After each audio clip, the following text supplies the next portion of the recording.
বনশ্ৰী দেৱী গীত পৰিৱেশন কৰিছে।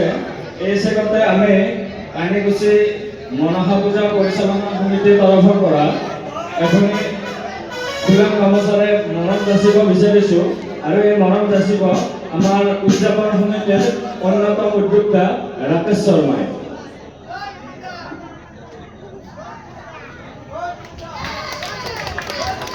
এইবাৰ এইখন চেলেঙেৰে মৰম যাচিব আমাৰ উদযাপন সমিতিৰ অন্যতম উদ্যোক্তা অমল শৰ্মাই।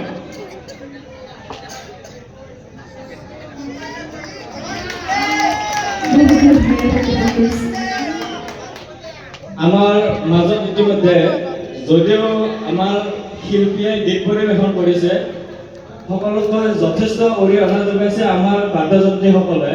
এই হিচাপতে আমি উদযাপন সমিতিৰ তৰফৰ পৰা আমি বাদ্যযন্ত্ৰীসকলক আমি মৰম যাচিব বিচাৰিছোঁ।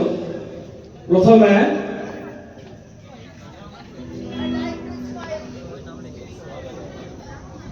আমাৰ কমিটিখনে মৰম দিয়া বিচাৰিছে আমাৰ মিউজিচিয়ানসকলে আৰু পাৰ্টনাৰ কৰি আছে জগদীশ এবাৰ তেওঁলোকক মৰম দিব এবাৰ জোৰা হাত চবৰে হাত লাগে আৰু কেক বজাইছে ড্ৰাম বজাইছে ফাৰুক এবাৰ জোৰে হাত চবৰে হাত লাগে আৰু কিবোৰ্ড বজাইছে হেমন্ত দা মোৰ মৰমৰ দাদা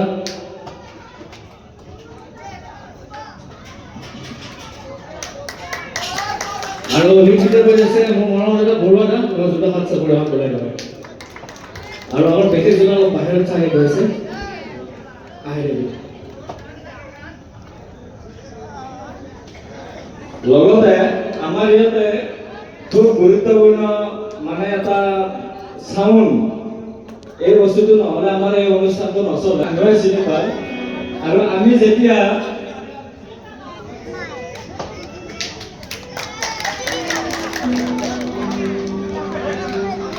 আমি সম্বৰ্ধনা যাচিব বিচাৰিছোঁ। সম্বৰ্ধনা যাচিব আমাৰ দলি শৰ্মাই। সম্বৰ্ধনা অনুষ্ঠানটি ইমানেই। আমি এতিয়া বনশ্ৰীক গীত পৰিৱেশন কৰাৰ কাৰণে আহ্বান জনাইছোঁ।